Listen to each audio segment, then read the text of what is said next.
where do I need to be? Make sure it's with the two main winches just coming to strops that are around that box. He's pulling it over. What the boys are now doing, they have to stand there with those bags until it starts to touch. Otherwise, they fall over and it don't work properly. So what you see, Jason's just nearly down on the ground there. He's got the leaf blower going. And as you see here, nice and gently drops down onto the cushions.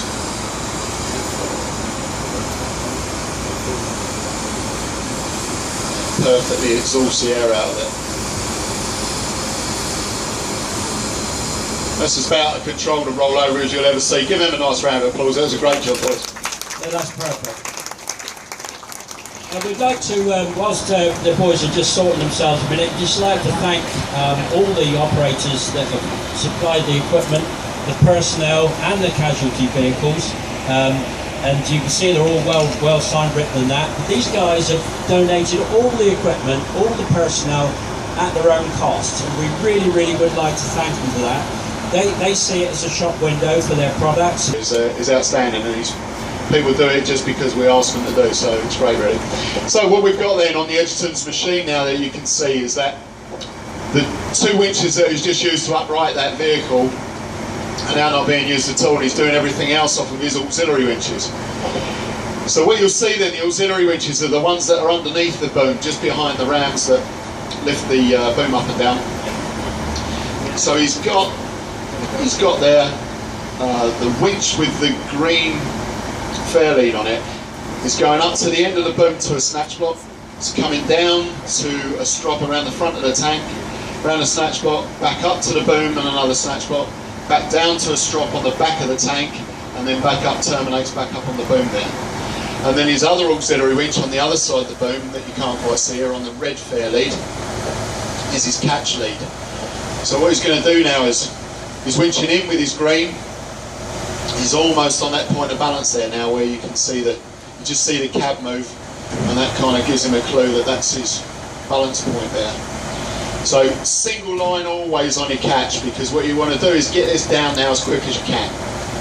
The longer that hangs about there, if you've got a snatch block in it, it will take too long to get down. That's when you start to break boxes, damage tanks, rip containers apart. The other thing that you'll see here, they have set this up, both of those vehicles there, and they will de-rig these vehicles without getting off the ground. Okay, what we've seen in the past is people climbing on top of boxes, climbing on top of tanks. My little buddy here loves to do it. He's like a rat up a drain pipe. As soon as something lands on the floor, he's on the roof undoing stuff. We don't want to be doing that anymore. Don't forget that working at height regulations say that if there's a safe way of doing it, then getting off the ground, that's what you must do. So working at height is at any height where a trip or fall will cause an injury. So what you can do now is lower his boom down, and they can undo everything from being down on the floor. Another reason why we don't anymore want to go into the corner pockets on containers, because to be able to do that, you've got to get yourself up in the air to be able to get that off. So, great job again from Paul of Edgerton's. Give him a nice round of applause, please. Well done, guys. So what we've got here then, another new piece of kit. This is also from Safe Tech, from Bo Anderson.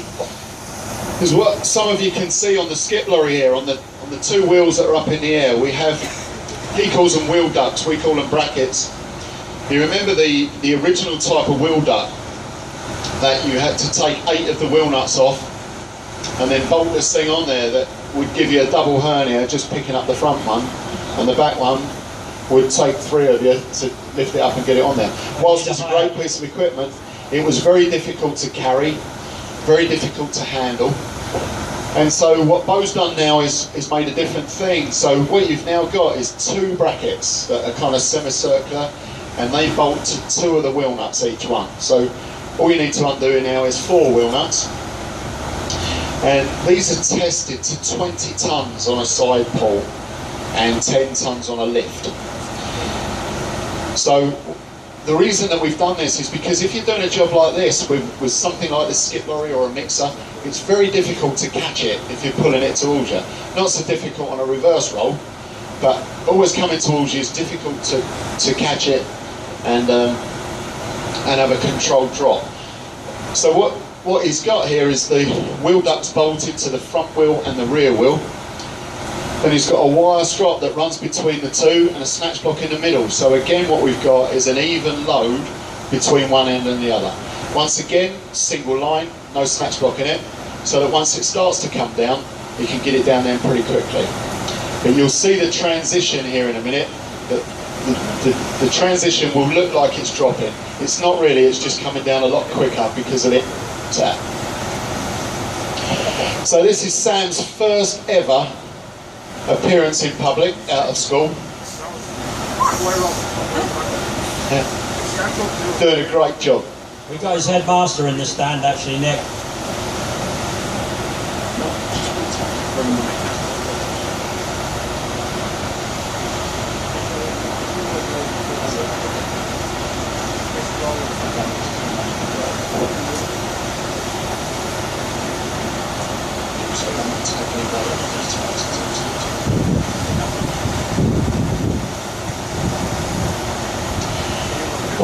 So again, if you see Bo Anderson on the Safetech standing there, you can have a look at this kit. Comes in a nice box. But each one of these, the nuts have machine spigots on them. So yeah, that was the other problem with the wheel ducts, is that if it moved, what it would do is destroy the wheel nut and you couldn't get the wheels back on. So what they've done now is eliminated that, where it's a machine nut that actually bolts to the wheel. Too tight in the green, bud. All the way out now. The yellow's done all the way out. That's nice now. So that's his transition period there. So he did actually a better job of that than I did when I tried it out earlier on. So for his first job, I think that was pretty good. What about Sam? Well done, Sam. His teacher will be so proud. We're going to send him in Monday morning to show and tell. Award yourself a gold star.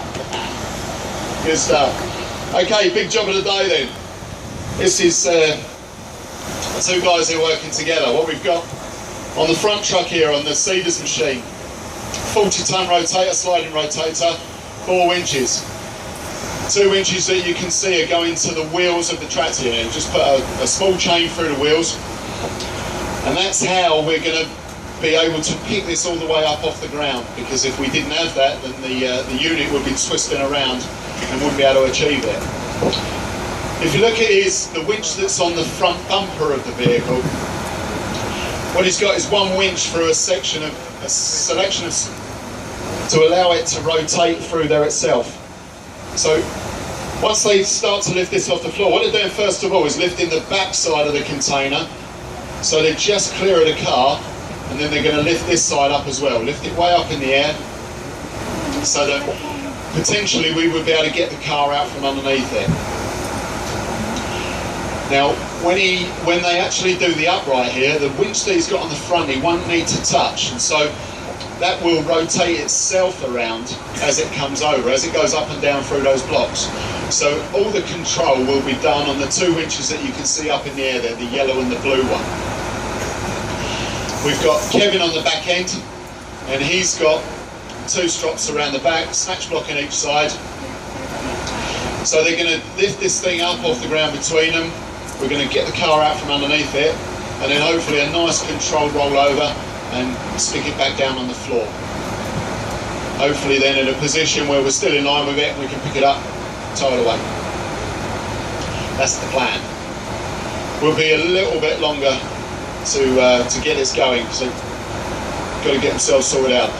So you see Kevin just walking towards us. He's got the remote control in his hand for the Boniface machine that's down there. 1075, 75-ton rotator, 4 winches. And this has got what they call the H-beam legs. So it's got the 1-piece leg that goes underneath, but still got the 2 separate legs on the back. 4-stage legs, individual from each side. If you look on the Boniface standing side, you'll see the new Huff Green machine that now has what they call the HHU, which is the hitchhiker underlift, which is on the 1-piece rear leg that's now on the Miller machine. So what they've done now is it's got a bigger leg now out the back, which has made it a lot more stable for rotating around the rear corner. So similar to how the NRC machine is, but still with an independent underlift. the problem's always been with having a one-piece rear leg is that the underlift has to be lifted up and down by the boom. Now potentially what you'll see down there with the Saunders machine is that he could lift and tow a vehicle still with his boom in that position. And what you'll see sometimes, particularly in the States, is that they'll rotate the boom around over the cab and drive down the road like it, because that transfers from the rear bogies onto the front axle. And those of you that have been to the States will know how crucial that is, because they have all the weigh stations. So as they go across each state line, they bring them in and weigh them off again. So what we're going to do is stop there, and we're going to bring Andrew Moon in from Lehigh, who's coming in with the F450 with the snatcher, as we like to call it, on the back. And without getting too far under there, he's going to pick that car up and move it out from there. Boys, can you just rotate that a little bit, just give him a bit more space. So what we're going to do is just rotate him away from him just a little bit. So you can see Andrew now, he's not got out of the cab. I can make that do. DJ. He's not got out of the cab, and he's working all this from inside there, sending his stinger boom out. And you'll see it operates automatically. Picks the car, he's going to get it just clear of the ground and then sneak it out from underneath there. So the people inside that have got very slight injuries, what we're going to do is get them out of that position now, so that the fire and rescue people can now get them out of the car. So we're going to get Andrew to stop just up here, and while these boys up rock, we're going to show you some of the features of it and how cool it is. So no straps on there at the moment. If he was going any further than that, we would do, but the way that this thing works, it squeezes the tyre in anyway. So it's in park, by the way, so that's why it didn't roll away. What we've got here then is we call this a 412. So it's got a top boom, twin winches, and then express spec lift. So it's got the jaws open and close hydraulically. Don't do it for a minute, Andrew. I'm just going to turn this around so that we can see it.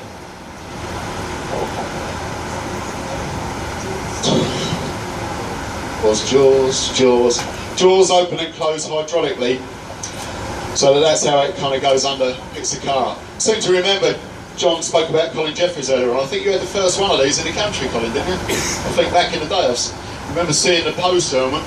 The focus then was on about the time spent on the hard shoulder, and they kind of pulled up in front of it, dropped this down, backed up to the car, picked it up, put it off, and they were gone in a matter of minutes without actually having to get out and load it up onto something. They use these in the States to steal cars. But the ones in the States have got bullet holes all through them. That's why it was that way. Remember, back is of the Avro show, Lou Lewis used to have this on a Dynamic, and Marie used to do the demos where she would pick up a car and stick it in all kinds of crazy parking bays and stuff. So if we come back to the container then, what the boys are doing here is now doing that upright. So the thing is completely off the ground. All the is done by the two winches at the back on the Saunders Miller machine. The auxiliary winch that's up on the front there, he's not moving that. And so as you can probably see it a little bit better now, that the winch comes down, goes to a snatch block on the far towing eye, goes back up to a snatch block, and then comes back and finishes at this towing eye.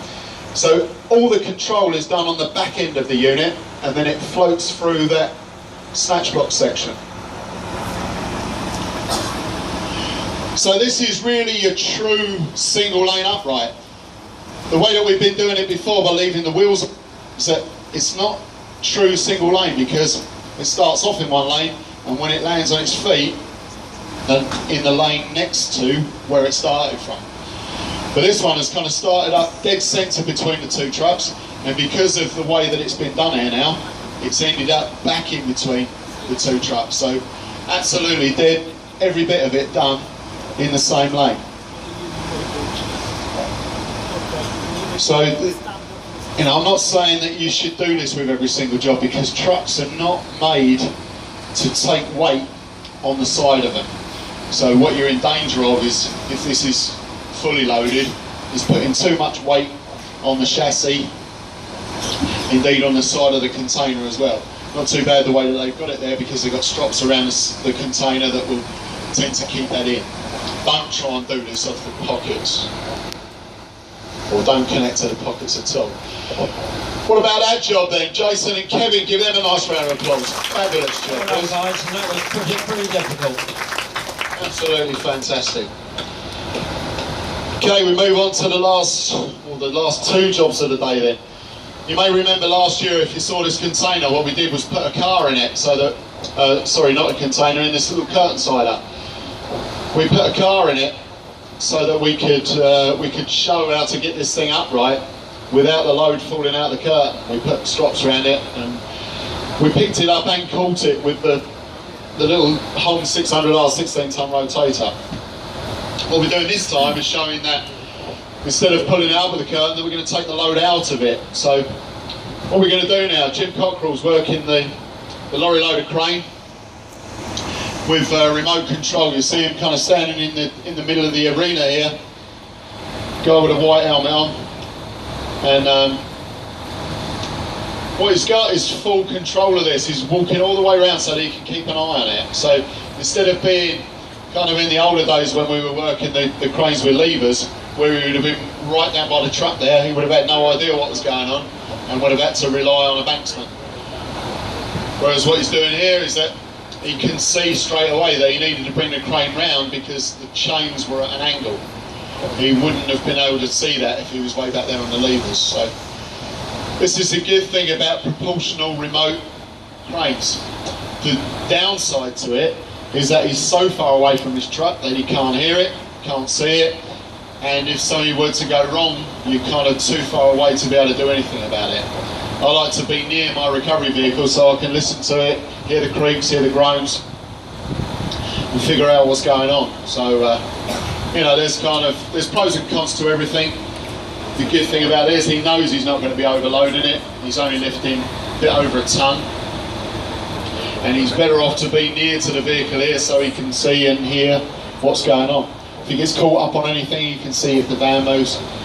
And so you can imagine if this was a 40-foot curtain sider with a load in it, that we could be doing the same thing. You could pull out, I don't know, a pallet full of stuff or a box full of stuff out through the top like this, rather than the older way was to go along with a standing knife, cut the curtain, upright the vehicle and let everything fall out.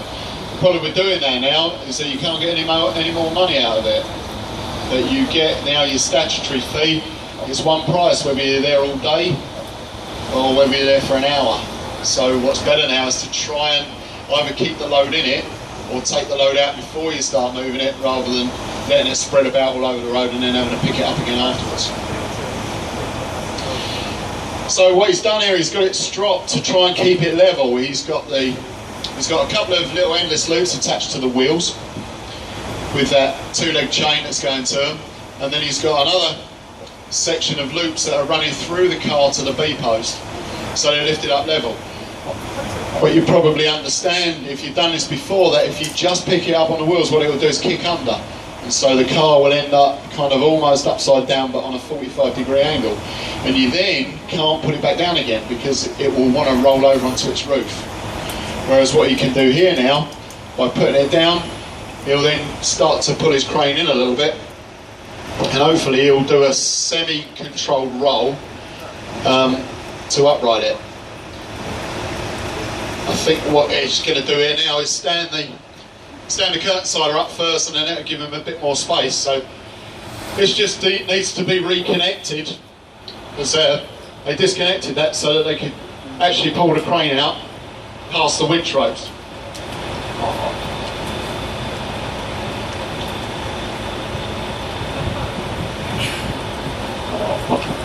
While they're just doing that a sec, I'd just like to also add a welcome to any continental or foreign guests we have from overseas. including Ireland and Scotland. And is there any guys here from Scotland? Are we going to be able to talk to you in a fortnight's time? Yeah. Well, They'll be illegal immigrants, mate. Yeah. Won't be allowed to come in. I don't know whether we'll be able to speak to each other in a fortnight's time, but there you go. I'm sure we'll get over it somehow. Just a warm welcome to any European guests or American or anywhere else in the world. Just come and announce yourselves, and we'll shake your hands and give you a proper Telford welcome. Okay, they're just fiddling around because there's a bit of a conflict with two cranes in there. We've had to de-rig the little homes there for a minute. And on just another point of interest, that if you go into the actual show hall and go onto the lantern stand, you'll see Ray Coleman's new racetrack. And for those who are enthusiasts, he's at Snetterton this weekend, and in a few weeks' time he's at Brands Hatch. Truck racing is really quite awesome. These guys, they're only allowed to run at 100 miles an hour, but by God, they get it quicker than the course. And it's interesting that the marshals at the truck... Okay, so the 16-ton rotator, 2 winches. It's got one winch that's coming, snatch block on the end of this drop, which is on button, connected to the chassis, goes back up to a snatch block, comes back down, terminates back on this one. The reason that we've done it like this is that the front end of this thing is heavier than the rear end is. This end's got the engine and stuff, and we know now that it's empty because we've just taken the load out of it. So what we have here now is twice as much load on that front one as we have on this rear one, because that one's got 2 winch ropes going to it. This one has only 1. His other winch then is coming down. What you can't see is another 2 strops that are underneath connected to the suspension, and that's going to be his catch line. So he's pulling it all the way up in. Again, catch line, only single line, so you can get it down quicker. So a nice set of endless loops. I know we normally come around the corners of the box here, but because it's empty now, we don't need to do that, because the roof that we're pulling on right here is strong enough to take it. There's not really much weight on these anyway. It's just because of the way that it's rigged, there's very little effort going on here at all.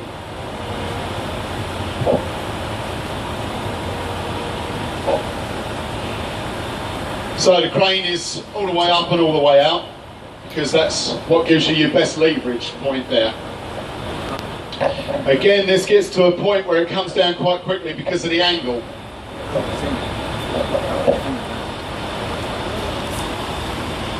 He's just on his transition there. He's going to get it down as quick as he can. So, see what I mean about that? It starts to come down quick. If you panic, then what that will do is shock load it, and it'll kind of bounce in the strop there.